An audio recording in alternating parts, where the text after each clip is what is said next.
Okay, we're going to finish up chapter 9 right here. Ecclesiastes.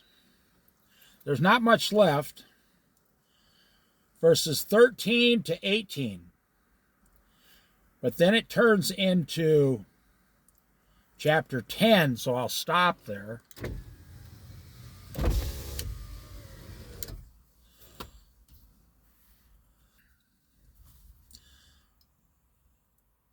We just went through how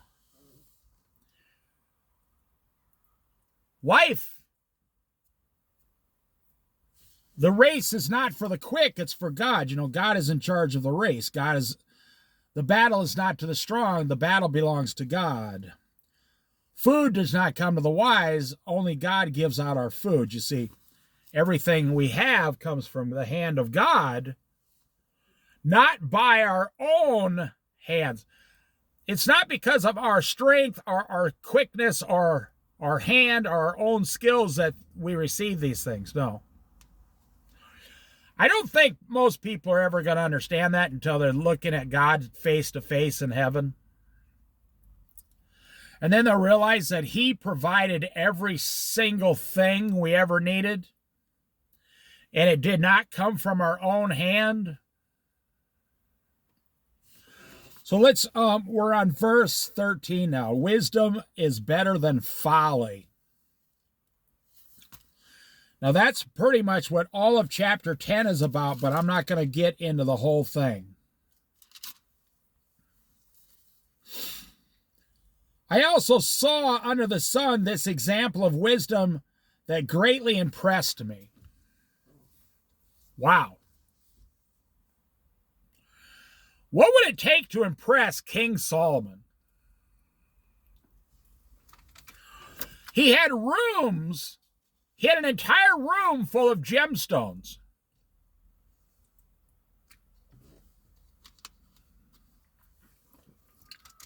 I mean, what good are they? You can't eat them. But, I mean, they're just for looking at. I mean, he couldn't sell them to anyone because he was the king. He had entire rooms full of gold and silver. For what? It was really for the kingdom of God, to take care of the nation. But the king, he'd say, let's go look at the room full of rubies and sapphires. Or maybe once in a while, he'd call his whole army together and say, bring the army together. I want to look at it. Or King Solomon had, I think it was over 900 wives. So, and I guarantee none of those wives, well, let me put it a better way. They were all very attractive. Let's put it that way. He could have any wife, any night. To me, that sounds like a nightmare. I would not like that at all. But I like my one wife. But I'm making the point. Here's a king. Anything he wanted. And now he makes the statement, I also saw under the sun on the earth this example of wisdom that greatly impressed me. I remember this story. There was once a small city with only a few people in it.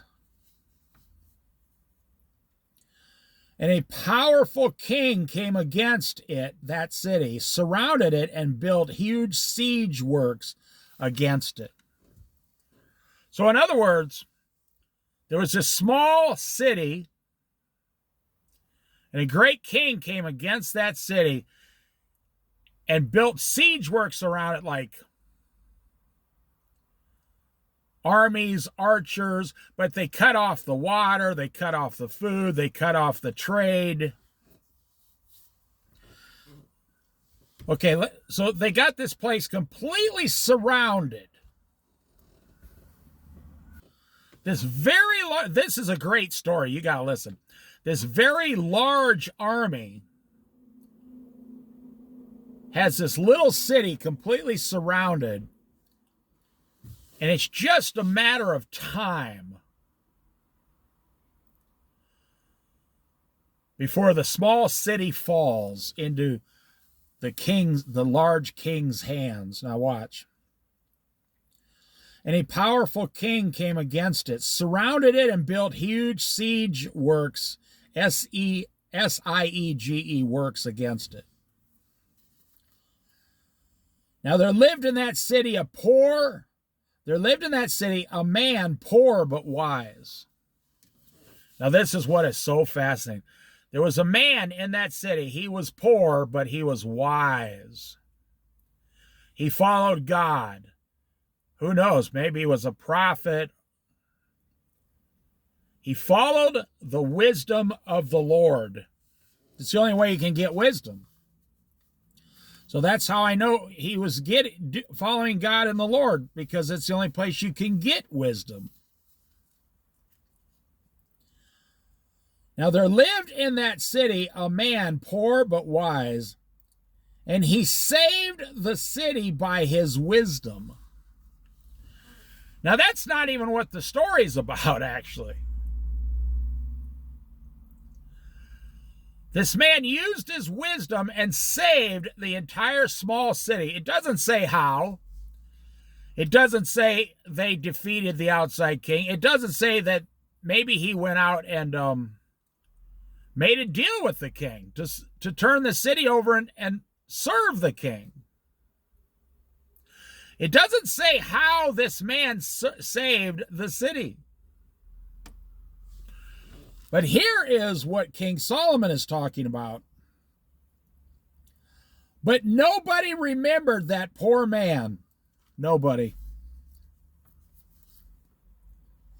So I said, wisdom is better than strength, but the poor man's wisdom is despised, and his words are no longer heeded. Oh, that's so true. That is so true. Nobody gives a damn about a poor person except God himself. Nobody cares about the widow, the old widow, or the small orphan child. Nobody cares except God. Capitalism is not set up to take care of the sick or the lame, or the blind, or the disabled. Oh, I've known this my whole life. Capitalism struggles with taking care of the needy. I mean, we do it kind of. Like, if you're needy and you got to go on government benefits for like $900 a month and barely surviving, and then you get subsidized rent, food stamps. If you get sick, you got to go down to the poor hospital. And you got to wait in line hours at a time just to get an appointment. But the rich man, if the rich man gets sick, oh, he goes on down, pulls out his credit card, his checkbook, and 3 or 4 doctors jump into place. They just immediately jump right into place for that money ticket, the money. Yes.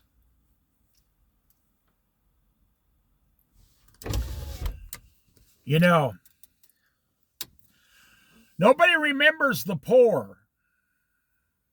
Nobody builds statues to poor people. Hey, remember how poor this guy was? Let's build him a statue. No, nobody does that. Nobody even likes poor people. We think of poor people in America as filthy. I'm just telling the truth. Capitalism struggles when you are no longer able to work, pay for all your own stuff, and pay the taxes on your job. That's the only way capitalism works. Outside of that, capitalism does not work for anyone that is not working. I will say this, capitalism does not work for anyone who is not working. And lately, over the last 3 years, it's barely been working for those people.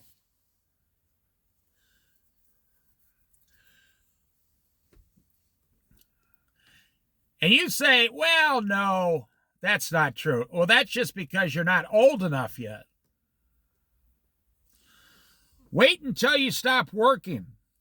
You'll find out what I'm saying. Let's say you work till you're 72 years old. I hope you're healthy enough to do that. Let's say you work till you're 72 years old.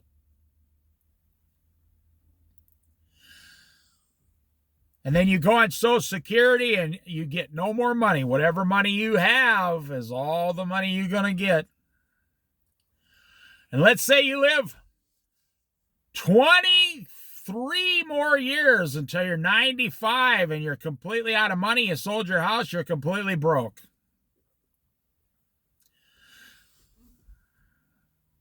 And you got to go to a nursing home.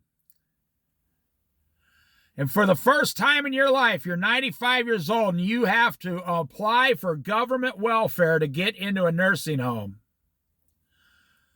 Then you're going to remember what I said on this video.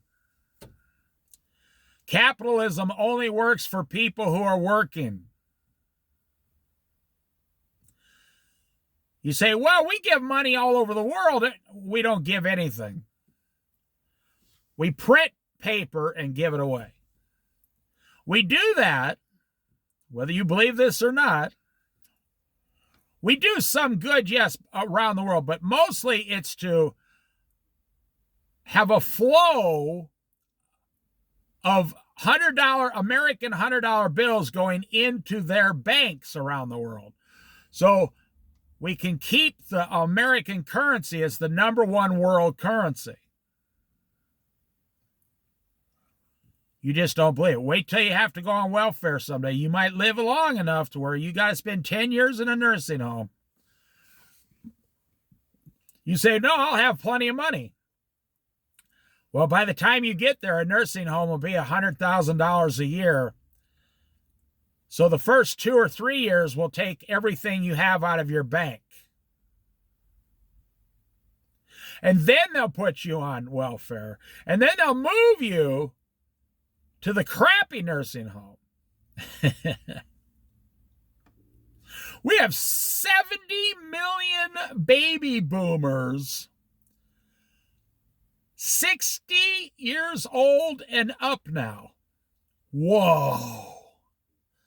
7, 14, 21, 28, 35. 20% of the population of the United States is at 60 years old and more now. What kind of effect do you think is going to be coming in the future? You have no idea. There's going to be a flood of houses, so the value of everyone's house is going to go down. They're going to drop the interest rates back down to 1 or 2% someday, and if you have a savings account, you won't get any money in that anymore. You have several million baby boomers every year who are no longer able to drive. They lose their license because of old age. Out of those 70 million, 30 million will have to go to a nursing home because their children won't stay home and take care of them because the children have to work 50, 60, 70 hours a week just to make their own house payment and car payment. Out of those 70 million,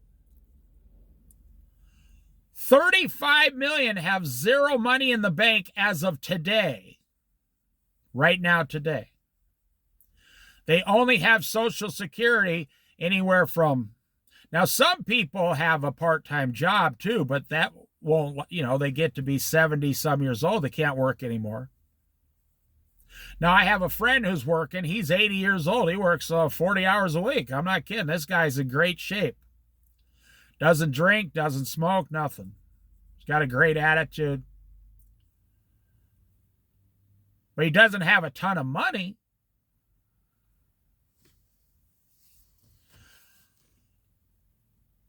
So in the next, how many years is it going to take? Because your Social Security is, like today, if you're paying $1,000 a month for rent in America, and your Social Security check is $1,300 a month, and rent goes up 5% every year, $50 a year, then next year $60, and the next year $70. How long is it going to take before your rent is more than your Social Security check?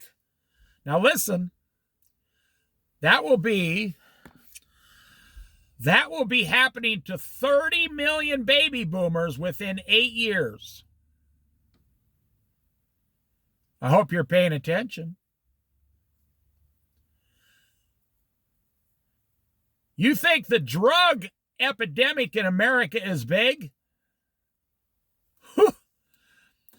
Wait till we have 30 million baby boomers who can't live on their Social Security within 6 to 8 years.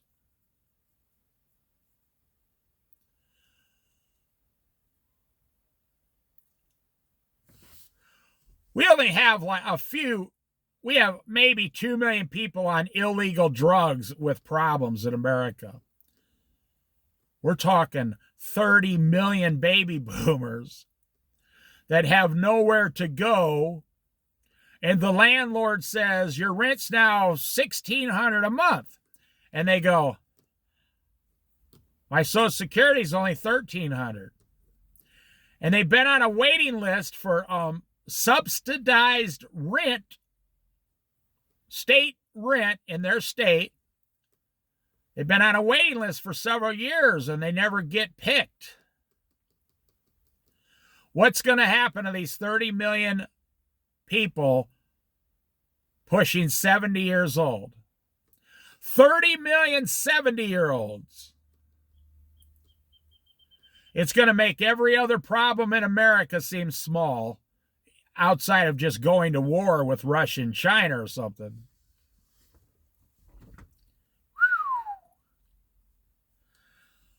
I see a storm brewing. I see maybe we might go to war. We might use all our treasury. We might become a poor nation. Other countries might turn away from the American dollar as their currency of choice. Someone might invent something that oil is no longer king. Someone might invent a electric car in 5, 6, 7 years that gets 1,000 miles to a charge. So we're only going to have, there's only 3 or 4 choices here, people. One is the government forces every landlord in America to charge less for their rent. Well, that's not going to happen. Or the government starts subsidizing 30 million baby boomers' rent. So what's 30 million times $1,000 a month each? Because that's how much you have to pay. Like I know some of my neighbors, so if the rent is close to $900, they only pay $200. So the state pays $700 a month on their rent. That's just in Oregon. But that's true in every state. So is the federal government going to have to subsidize up to $1,000 a month for someone's rent for 30 million people. So if you have to subsidize 30 million rents, oh my goodness gracious. At $100 a month, that's 300 million a month. At $1,000 a month, that's 3 billion a month.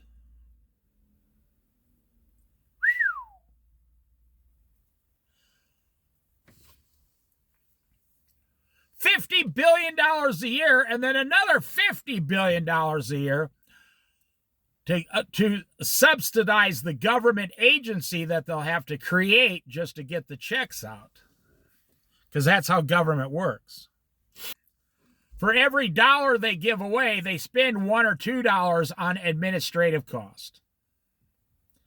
I'm not being mean. I'm just telling you the truth. That's what the government is. Nobody looks this stuff up ever. So when you read here, there was a poor but wise man who saved every single person in his small town.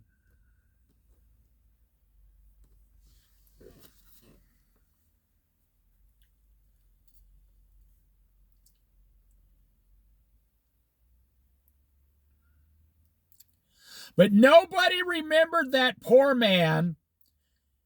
His wisdom was despised, but the poor man's wisdom is despised, and his words were no longer heeded. You know how everybody's your best friend if they need to borrow money from you? Oh, yeah. You can get away with anything if they need money from you. Oh, they call you on the phone. Oh, hey, I was just so nice.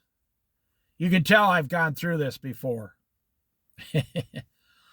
Oh, hey, man, I was wondering if I could just talk to you for a minute.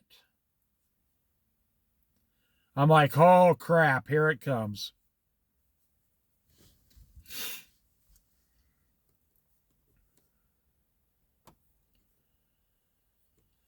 So now they say, yeah, I was wondering. I say, no, and I hang up the phone.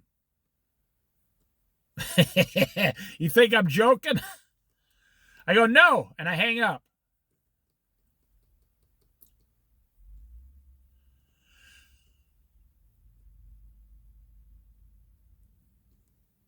Yeah, some people in my past, I know they're taking advantage of me. I'm not stupid. I know if I give them the money, I'll never see it again. So just give it to them and go on and just tell. First pray to see if God wants you to give it to them.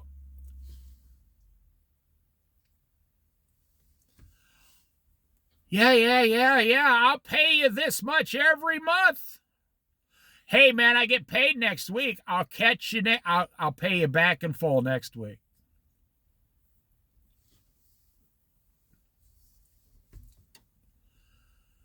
Now, this is a good Bible study, this little thing. I'll carry it out a little bit and tell you what it's talking about, what it means.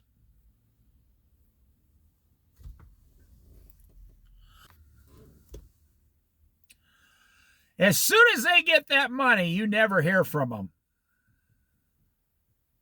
No, they never come back. They know they're taking advantage of you when they call. They know they're lying to you when they call. They want to live that way. Now, this was years ago. I'm over it now. Nobody calls and asks me for money anymore because I've talked to Jesus about them, with them, and they don't want to hear it. It's like a guy has a wife, right? We're talking about this poor man who saved the whole city, but no one remembered him ever again. So a guy has a wife. Oh, baby, I love you. Oh, I love you so much. Oh, baby. You're the best wife ever. A few months later, You're in court. She has a lawyer. You have a lawyer. You're splitting everything down the middle. A few weeks later, you meet another girl. Now, this is the one. This the one you should have married in the first place. Oh, thank you, Lord. Thank you, Jesus, for my new wife. Oh, baby, I love you so much. Oh, I love you so much. You think that guy living with his second wife even thinks about the first wife? The one he vowed to give his life for. Now she doesn't even enter his mind or cross his lips. He's like, oh, yeah, she was a mistake. I don't want to talk about that woman. Same with the women. The men, like, I know a woman is married 5 times. Just like the woman at the well, and the man she's with now she's not married to. And she's a Christian believer in Jesus Christ. You think she thinks about the other first 4 husbands? No. That's what I'm telling you. An eagle is more loyal than a human. An eagle, a male eagle and a female eagle, they mate for life. Humans mate as long as it's convenient in today's society. They mate for convenience. I'm not making jokes. Just like the poor man who saved the whole city. Now, I will say, if that man was rich, everybody would still remember him, and I'll tell you why. Because they'd want to borrow money from him, that's why. You ever notice, you ever have a barbecue in your backyard, everybody shows up? It's almost like your best friends can hear you cracking the top to the beer you're about to drink. They drive across town as fast as they can. They're like, hey, did you just buy some more beer? Hey, I'm telling you, I'm not making any jokes. Everything I'm saying is 100% true.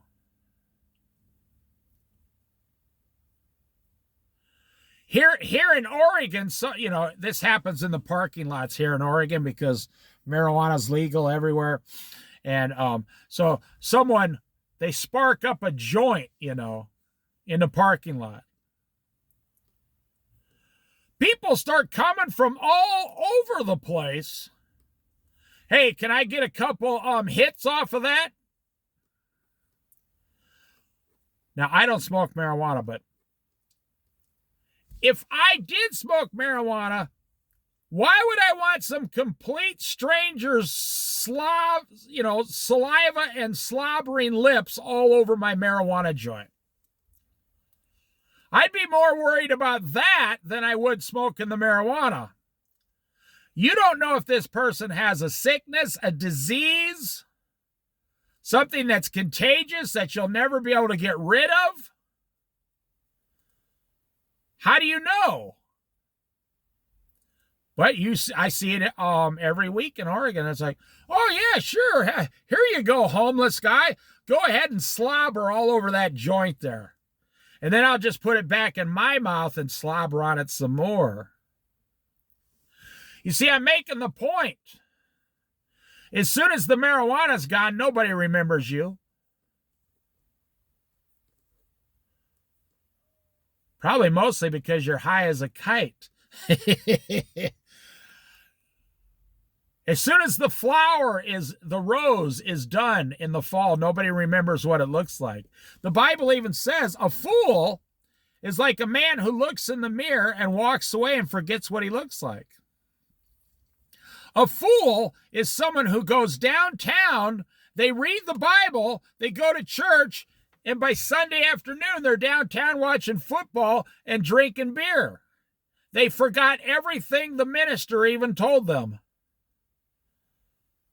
I mean, that's why I have this theory, and I'm not joking about this. I have this theory. More problems happen on Saturday night and Saturday than any other day of the week. Because it's the furthest away from church. You went to church on Sunday, so you're going to be kind of okay on Sunday afternoon. On Monday, you got to go to work. Tuesday, well, it's probably kids' night or something. So you're still kind of remembering what the minister said. On Wednesday, hump day, you're starting to forget what the minister said last Sunday. By Thursday, you're thinking Friday's payday, and you totally forgot what the minister preacher said on Sunday when you went to church. Sunday, Monday, Tuesday, Wednesday, Thursday. Okay, now it's Friday. It's payday.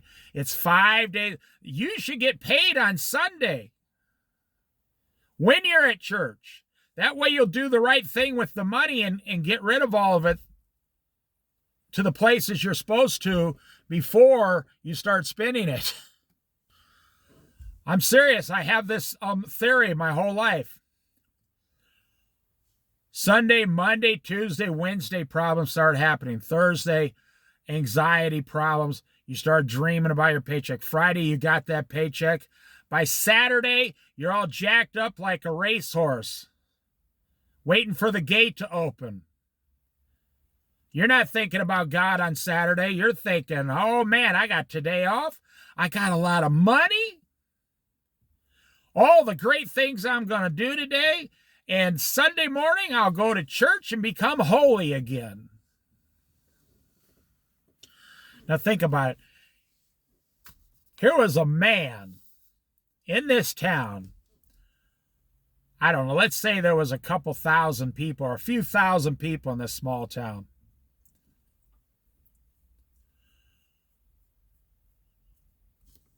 And this king shows up with 20,000 soldiers, surrounds the town, ready to slaughter everyone. This man was wise. This old man was wise, but he was poor. But he was wise. He was a wise man. So by his wisdom, he somehow saved everyone in that town.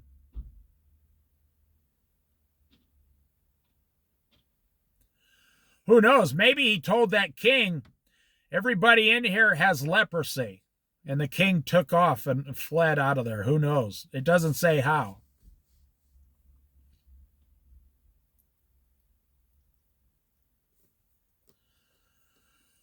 Maybe all 3,000 people in the small town were professional archers.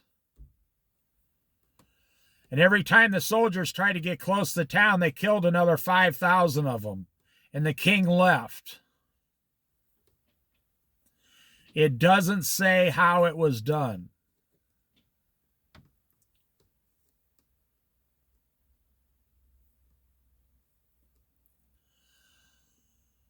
And it doesn't really matter. The moral of the story is he saved everyone there. But there's only one person who remembered what he did, and that is Jesus Christ, the King of Kings. He's the only one that remembered everything that was done. When that man went to heaven, the wise but poor man, Jesus said, oh, hey, there's the guy that saved everyone.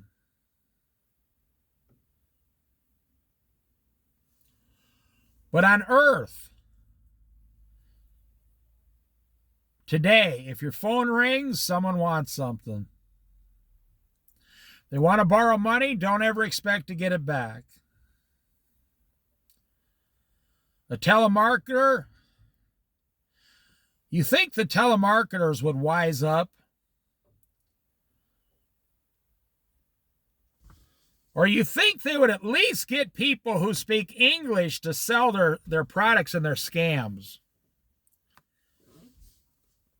When I get a phone call and I hear, hello, this is Lalu from India, and I'm calling and to tell you that we love you and you've won a big, huge prize. It all depends on what kind of mood I'm in. I'm like, well, maybe I should just screw with this person for a while. Like, oh, thank you, Raul.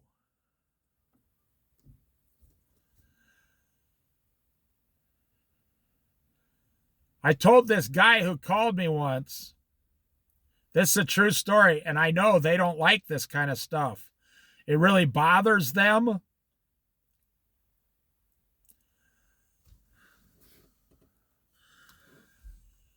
I told this guy that his mother smelled like a camel. Now, I probably shouldn't tell you this story during a Bible study, but I told this guy, Hajiz, your mother smells like a camel. Because I knew it would bother him and he'd take my number off the calling list.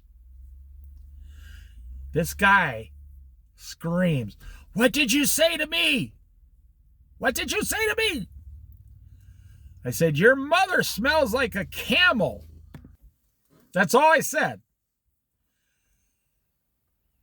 This guy started calling plagues down upon, in the name of Allah, all the plagues, all the plagues from all the heavens that ever existed, from all the fake gods that were ever existed.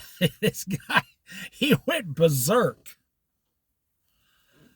But guess what? He never called me back. He never once called me back. I was listening to this famous person on one of these old wise actors that, like, in their 80s now. They were telling things you must remember in life. And you may have heard this on the internet, but one of the things was, no matter how much you care,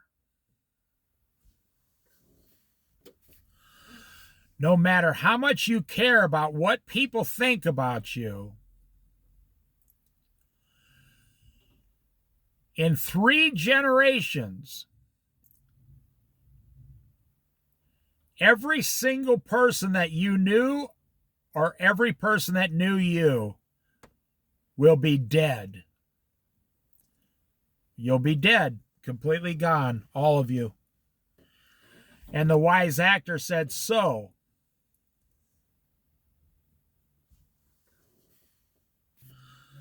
everything those people said about you, oh, don't do this, or all the people's opinions you listened to and didn't fulfill your own dreams because other people talked you out of it, they'll all be dead and you'll be dead. And you'll be in heaven or hell according to the Bible. You realize that every single person, now we're still talking about how people just instantly forget about you like this wise but poor man.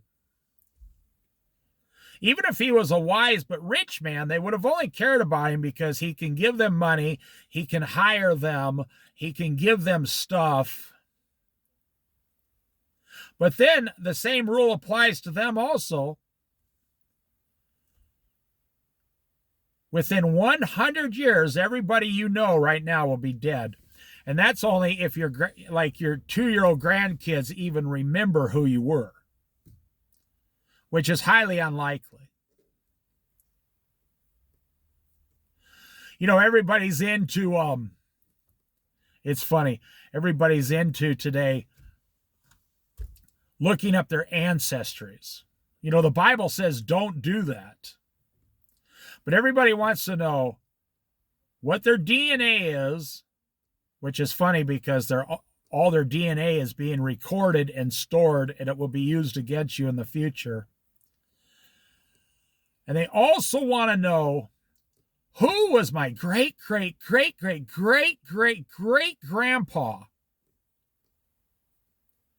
Well, I'm here to tell you who your great-great-great-great-great-great-great-great-grandpa was. It was Noah from Noah's Ark. Think about it. When people tell me, hey, do you know anything about your ancestor? I say, oh, yeah, I sure do. I've gone back 140 generations. The person looks at me, are you serious? I say, yep, I've gone back 140 or 50 generations. They go, what'd you find out? I say, there was a great flood on the earth. And then they look at me. Very funny, Dave. And then there was only 8 people alive on the entire earth. Noah, his wife, and his 3 sons and their 3 wives. And I'm related to Noah or one of his 3 sons. I come from one of those 3 lines. And then I tell them, and so do you. And I had a friend laugh at me. He says, man, I wish you'd have told me this last year, Dave. I would have saved $300 by not looking up my genealogy. Or if someone comes up to me and says, guess what I just found out? I'm the 7th cousin of George Washington. And then I always top them. I say, I got one way better than that. They go, what, you related to someone famous? I say, the most famous guy that ever lived. I'm related directly to Noah. And some people actually say, Noah who? Who are you talking about? And then when I say, Noah's Ark, they start laughing every time. They go, okay, Dave, I guess, yeah, if you believe in all that, then we're all related to Noah. I say, yes, believe it or not, you're related to him too. Every single person on the earth comes from Noah's DNA. And his sons. Every single person comes from Noah's sons' DNA.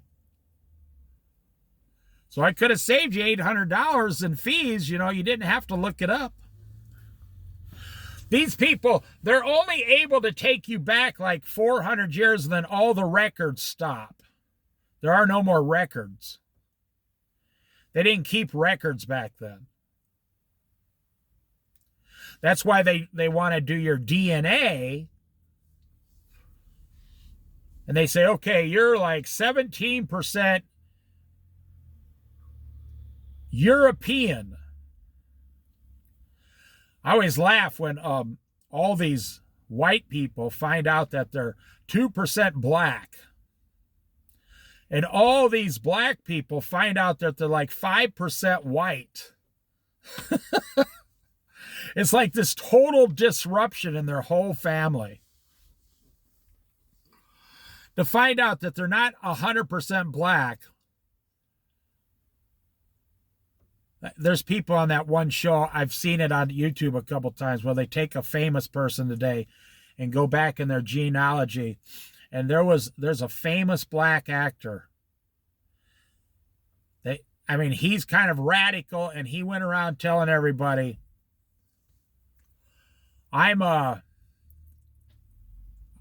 from the Mother Earth. I'm from Africa, the basket of civilization, the cradle of civilization. I'm from Africa. I'm 100% African, on and on and on. And they did his DNA, and they found out he was only 85% black. He had some white in him and some Mexican, believe it or not. He was only 85% black. They thought the guy was going to faint on camera on the spot. His whole identity revolved, and why he was famous revolved around, he was 100% black, African jungle bush guy from 6,000 years of black people, like he was a black king or something. Then he finds out he's like 12% white and 3% Mexican. And here's the thing. This is the greatest part about this Bible study. In 70 years, no one will even remember that man anyway.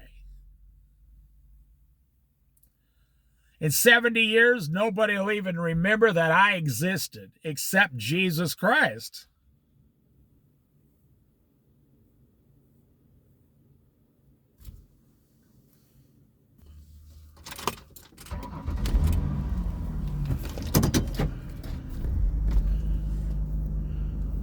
I can pull forward a little bit here.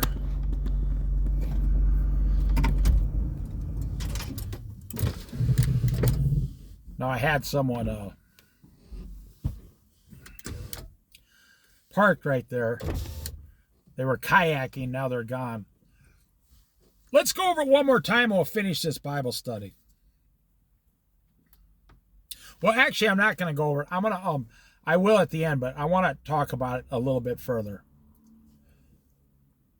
Do you know everything you're worried about today? Every single thing you're worried about today will have absolutely no meaning at all within 50 years. Probably a lot sooner, but I'm saying you'll be gone. If your children are 20, they'll probably be gone. They won't remember you. Both my parents have passed on and they're with Jesus. I have a brother who is with Jesus, a younger brother already. I had a younger brother, 10 years younger than me. He is now with Jesus.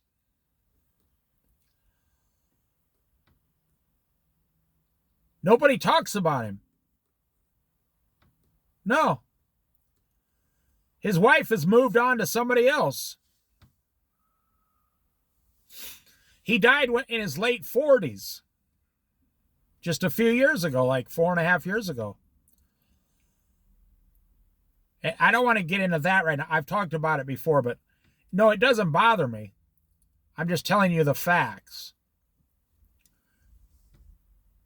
Nobody remembers him. But he was a believer in the end.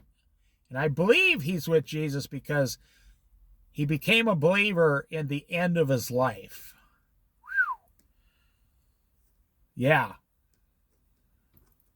So, nobody talks about him. Nobody talks about my parents. They've only been gone 20 years. My wife's father passed away like 2.5 years ago or something. 2 years ago. Nobody talks about him except us.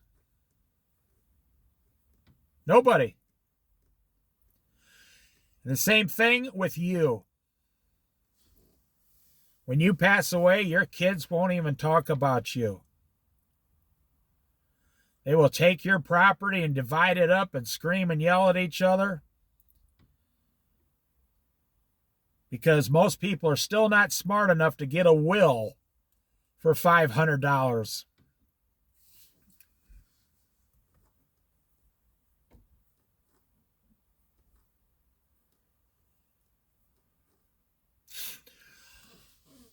My father-in-law had no money to speak of. And this will make you laugh. He had 6 kids. He was a fantastic man. He was an outdoor guy. He was a real fisherman. He'd sit at the bank of a river and catch, bullheads, greasy fish, fry them up. He'd even eat carp. All those bones of that carp, he'd pick at it and eat it. He'd go squirrel hunting, pheasant hunting, deer hunting.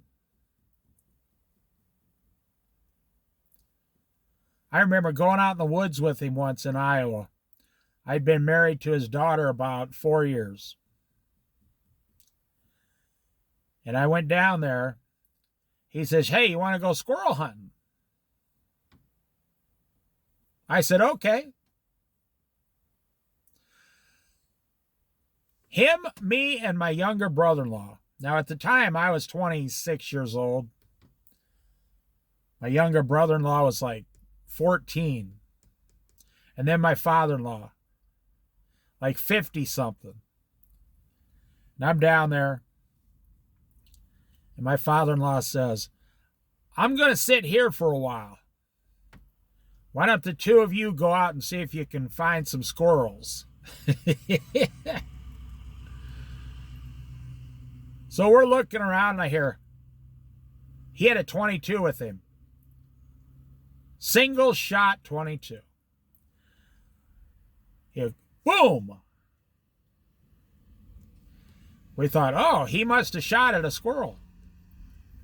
So another 45 minutes, we're trudging along here. Boom! Second shot.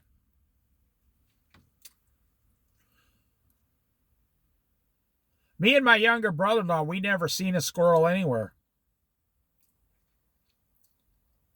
So we went back and he had 2 squirrels laying at his feet. My father-in-law. We said, where'd you see those squirrels? He said, you young guys are so dumb. He says, I knew if I sent you out there, you'd chase the squirrels back towards me. And all I had to do is sit here and shoot them when they ran towards me. He said, because you two make too much noise and you never stop talking. And he was right. And he got squirrel stew that night. Well, the next day on Sunday, he made himself some squirrel stew.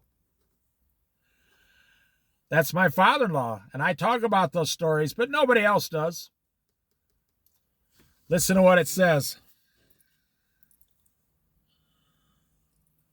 There lived in that city a poor man, but a wise man, and he saved the city by his wisdom. But nobody remembered that poor man. Nobody. So I said, wisdom is better than strength, but the poor man's wisdom is despised, and his words are no longer heeded. You know, I'm going to finish up here, but it's funny how many jobs have you had in your life? Nobody talks about you at one of your old jobs. Nobody cares. All the people you worked with are mostly gone. The way they hire and, well, you don't have to fire anybody today. They just quit. It's not about hiring and firing. It's about hiring, trying to hire faster than people quit today. That's how fast people quit jobs today.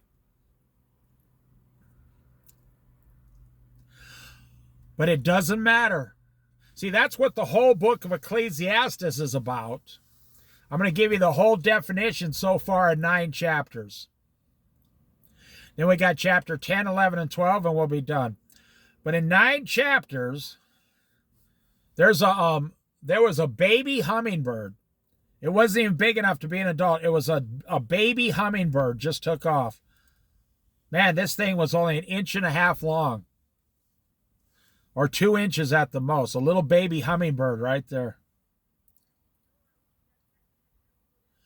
Now think about what the Bible's saying here. Everything you worry about today will not matter in a few years because you'll be dead.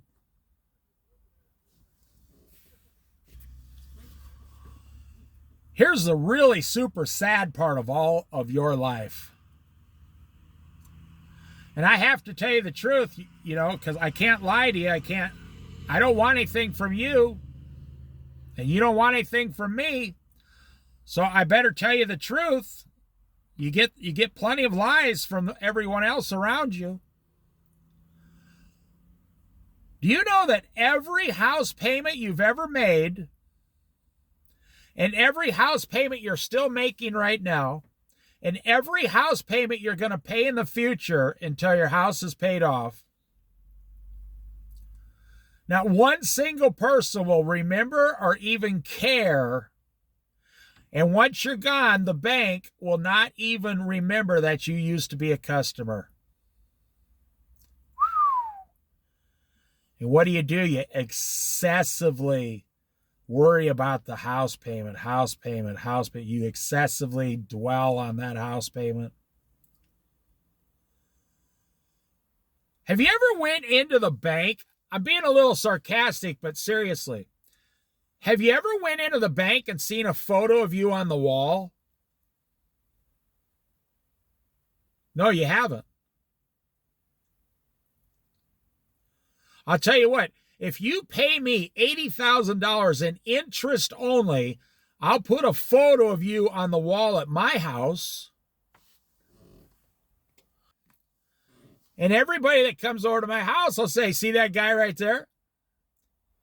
He paid me $80,000 loyally in 20 years in interest. That's why I'm rich. And I'm honoring that man by putting a photo of him on the wall. You ever go to the bank and see like 100 photos of their best loyal customers giving, if you have a $300,000 house loan, the very first month at even just 5% interest, you pay $15,000 a year in interest. So you pay $1,200 in interest the first month. You think your photo would be on the wall, a picture of you would be on the wall at the bank. And you think after you made all the payments faithfully and loyally for 27 years of your life, they would put a photo up there and make a plaque and a small statue of you. No. No, they don't. They simply open the bank the next day and say, okay, next customer. Hey, did you hear old man so-and-so died over the weekend? Yeah, we set some flowers down there. We're going to miss all that guy's money in our bank.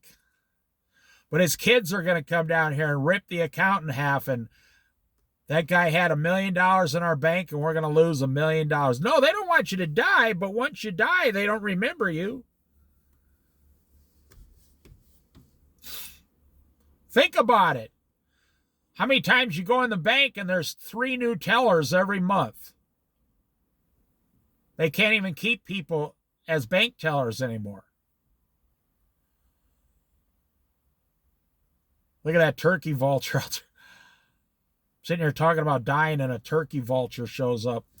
So I'm telling you, what does the Bible just say? Nobody will remember you.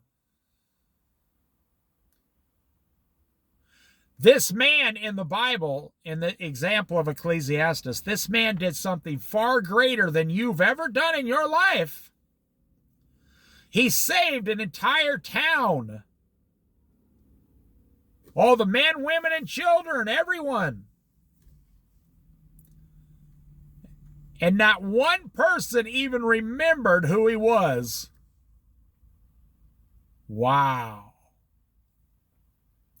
I mean, without that man's wisdom saving the town would not have even existed. It would just be a heap of sand out in the middle of nowhere.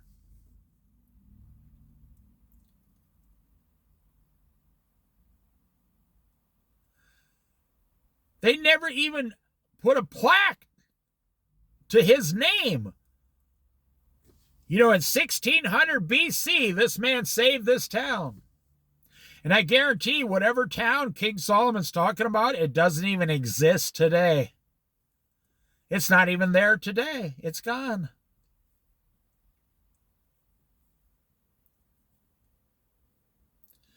They say you can go over and see the place Jesus was crucified or the place Jesus was born. But they don't know that 100% sure. They don't 100% know that's the exact spot.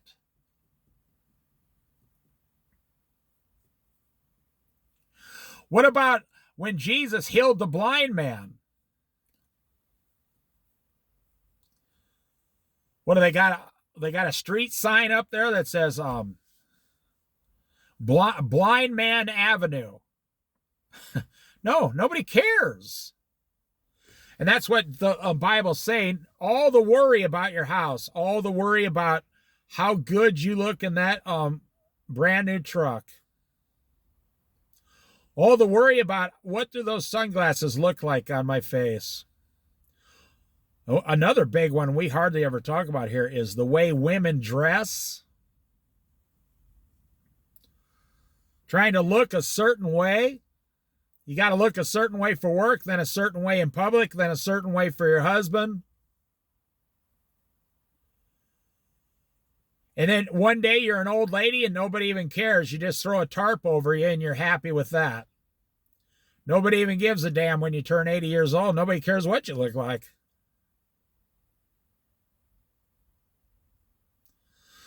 So that's the lesson to this study. That's the lesson here. You're spending your entire life worrying about things that will never exist again. Let's end right there. Maybe that'll be the thing that wakes you up, my friend. You're spending your entire life right now worrying about things that will never exist again.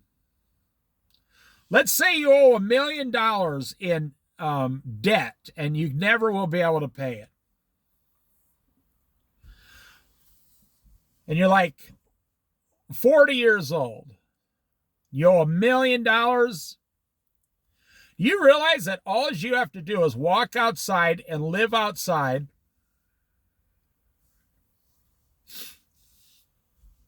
For 35 more years, and then when you pass away, your debt just goes away. It's gone. You say, they'll never get it from me because I'm going to go live in the woods, and I'm going to live on potatoes and locusts and honey, like John the Baptist. And I'm going to have a suit made of camel's hair.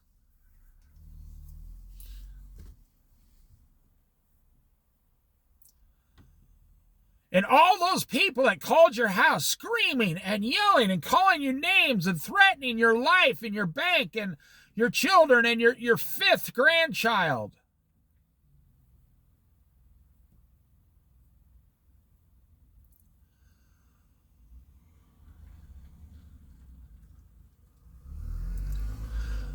If you could stay alive in the woods for 30 more years and then you pass away,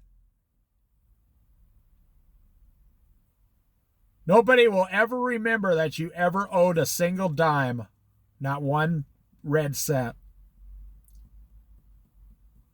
Think about it. So now I'm giving you the most drastic example, but all the problems you have. Now let's talk about stupidity. Your stupidity. How many people right now this weekend are going to go down to buy new furniture? I'd say several million Americans. How many people right now this weekend are going down to buy brand new furniture, and they're going to spend like $14,000? How many people are doing that this weekend and just completely, well, what does this look like? This doesn't go good with the carpeting. Oh, well, if we get this, then we'd have to repaint the living room and all the rooms a different color so it matches. And you know, I'm not making any of this up. And in 25 years, they'll be in a nursing home. Their kids will take everything they have, sell the house, and it won't even matter. I had a friend that did that. He obsessed. I painted his house for him. He obsessed about everything.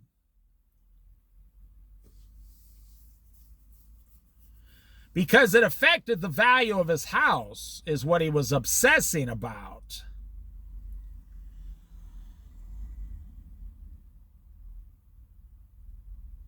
And 3 years later, he died. After I painted his house. 3 years later, he was gone. And his sister got the house for free. She was just a few years younger than him. She got almost a $300,000 house, a $280,000 house for free. Actually, I think it was $250,000. Yeah, it was $250,000. She didn't do anything. She never worried about anything. She was a Christian.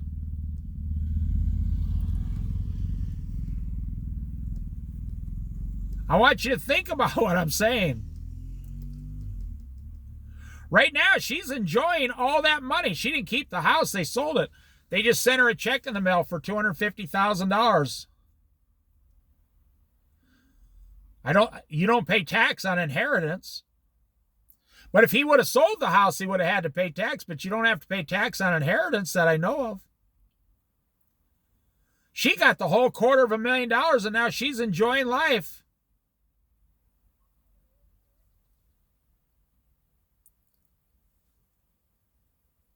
She never worried about it once. She never owned her own house.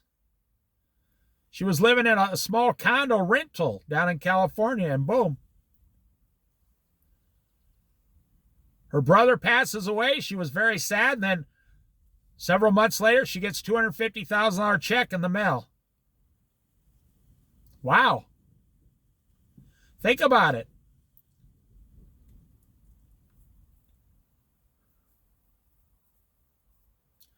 All that worry about his house, all the worry about the color, the paint, the on and on, how long it was taken,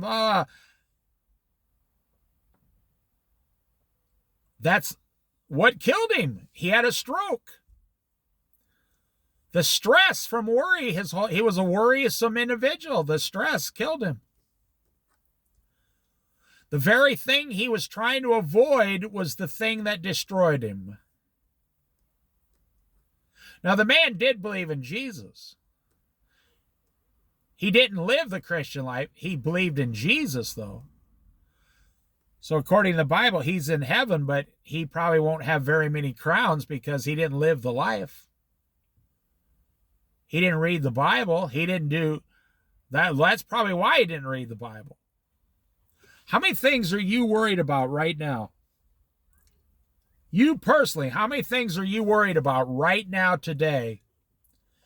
And ask yourself a question. Will any of this matter in 30 years? Will anything I'm worried about today matter in 30 years when I'm dead?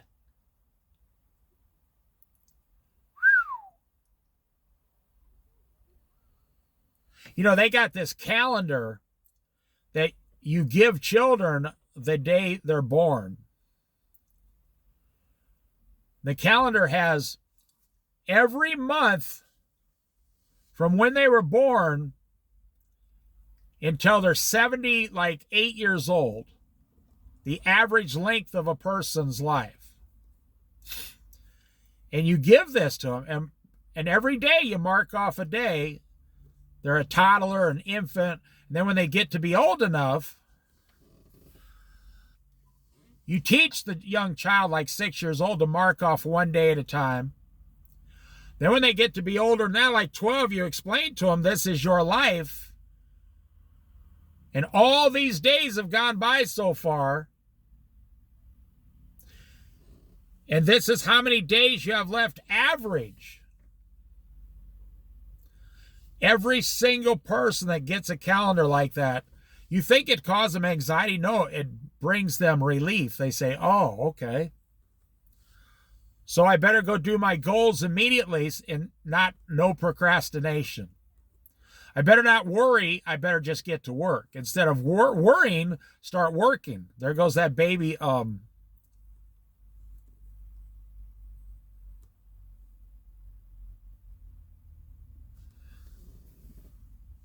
Baby hummingbird. I couldn't think of the name.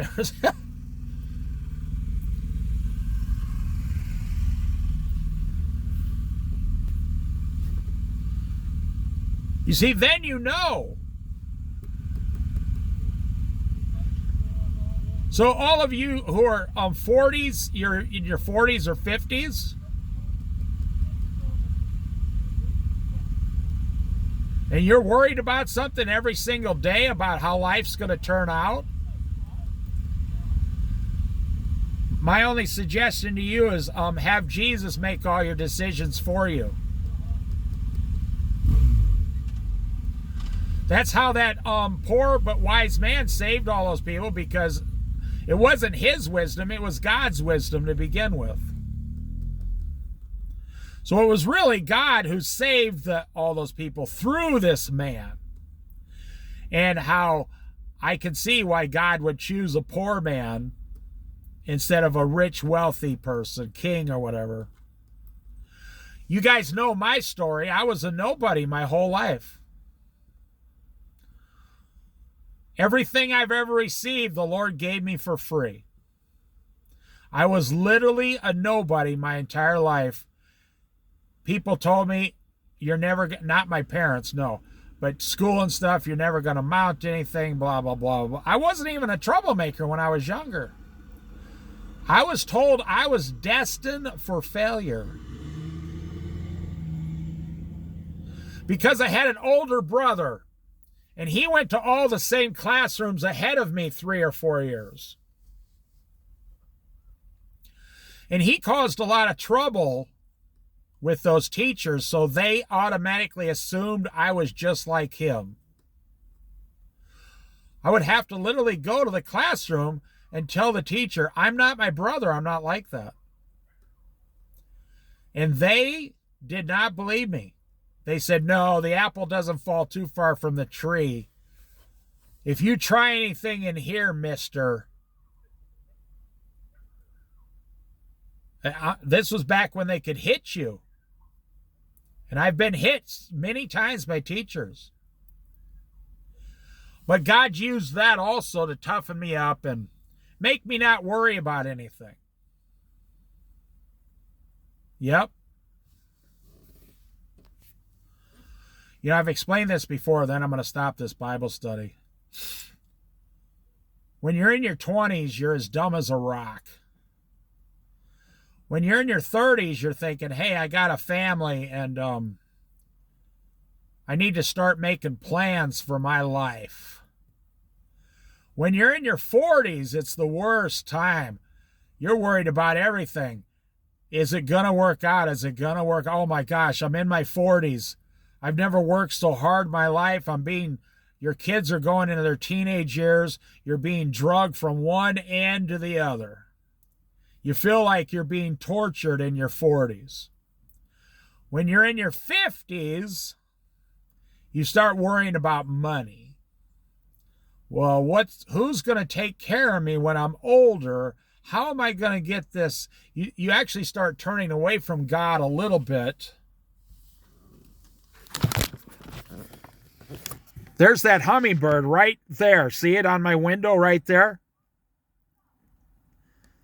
It's pecking at my window. That's so funny.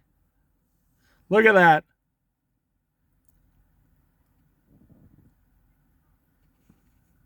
That was cool. Oh, there it is. It's right. Oh my gosh, look what God just did. He just put it in front of my window. Whoa! I'm going to try to cut that out. Video edit it, just that hummingbird coming right up to my window in the camera, and I'll put it in slow motion. Wow. Why am I debt-free? Why am I debt-free? Because I don't want the problems that come along with going into debt. I don't really care about debt and all that. I just don't want the problems that come along with it, if you know what I mean. I don't want the problems that come along with being in debt and all the stress and the worry and the anxiety. So in your 40s, you're being pulled backwards and forward at the same time. And then in your 50s, you're being pulled forward like into a vacuum of worry, constant worry. What's going to happen? What's going to happen? What's going to happen? And then in your 60s, you take one of two paths, P-A-T-H-S, or one of two roads. You continue this constant, nonstop worry, or as soon as you hit like 60 years old, you go, I no longer give a damn. I'm not making this up. You say, I made it to 60. I'll be lucky to live 20 more years. There's nothing they can do to me. I've been worrying my entire life for nothing. Now, you can stop worrying in your 30s if you want to, like I did. I didn't spend my 40s worrying and my 50s worrying, and now I'm 62. I'm starting to worry. I didn't do any of that stuff. But most of my friends did, and most of my family did.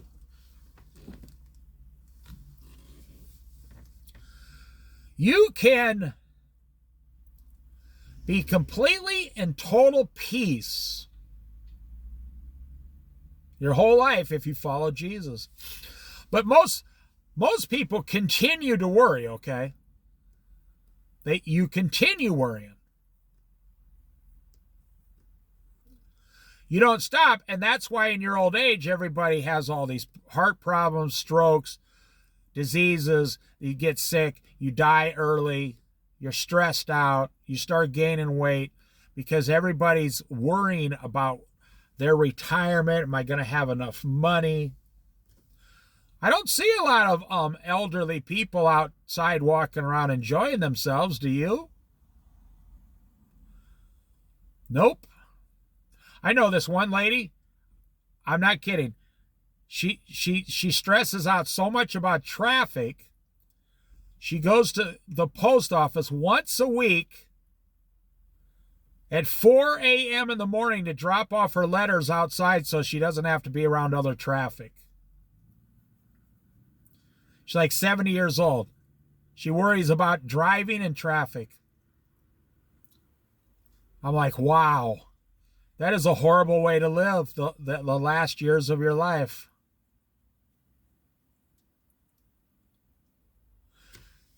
She has a brand new car. There's nothing wrong with her. She's healthy. She's afraid. She's never had an accident. She never has problems. She's afraid. She won't modernize her bills, so she has to write an actual paper check for everything and mail it in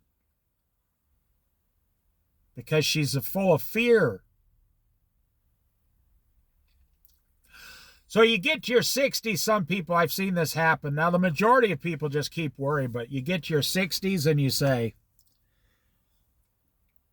especially when that Social Security check comes at 62, if you take it early, which you should, unless you're working full time and you want to keep working, that's fine too. But if you're 62 and you take your money like most people do, when you get that check in the mail, and then your wife gets her check in the mail. Now, my wife's 2 years younger than me, so we got to wait 2 more years. But then you say, after about 3 months of getting those checks and you no longer work, you say, I no longer give a damn about what people think. I don't care about any of this stuff. And you start downsizing everything in your life. Now, if you're in your 40s, you're not going to understand this yet. I'm talking an average person won't understand it. Because you still believe that capitalism can make you wealthy. You're still under that illusion. That delusional illusion. You believe that capitalism is going to do all the right things and treat you well in the next 20 years. You are going to hold up your part of the bargain, and you believe that capitalism is also going to hold up its part of the bargain. Oh, I feel sorry for you already. I really do. What if you believe the rapture was coming within 10 years? How would you live? Most people wouldn't change anything. They just keep hitting their head against the wall every day. They wouldn't care. Just keep beating their head against the wall. That's all they do.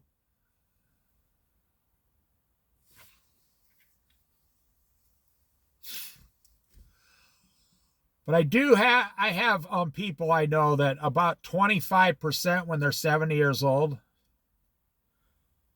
Now, it's usually people who don't have anything anyway. Like I got some friends or neighbors who are very poor and, they wash dishes for a living 30 hours a week just to survive. And they're waiting like 3 more years. And they tell me, they got it down to a science. They say, I just got 32 months left and I'm on Social Security. I say, what are you going to do then? They say, absolutely not one damn thing. They say, I actually might work like 10 hours a week for spending cash. Which in Oregon, minimum wage by then would be $15 an hour in 3 years. So they could make $120 a week. They can make $500 a month extra for spending cash. They have no car. They're just going to work 10 hours a week and take it easy. Because these people have been poor their whole life. And getting a Social Security check is like hitting the lottery. I'm going to get $1,280 a month for the rest of my life. It's like hitting the lottery. It's like hitting one of those things, win $25,000 a year for life or whatever. But in their case, it would be $15,000. And then they go down and make $8,000.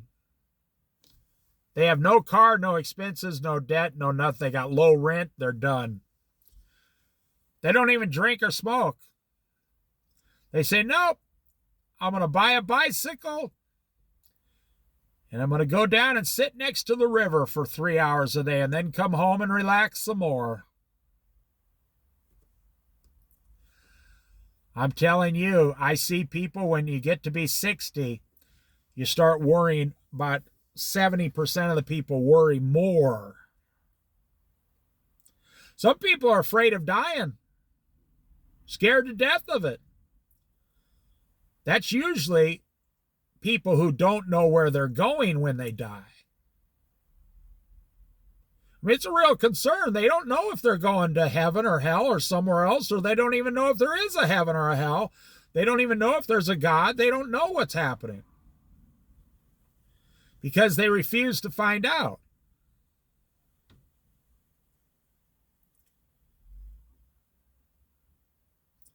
Well, I'm going to end this Bible study right here.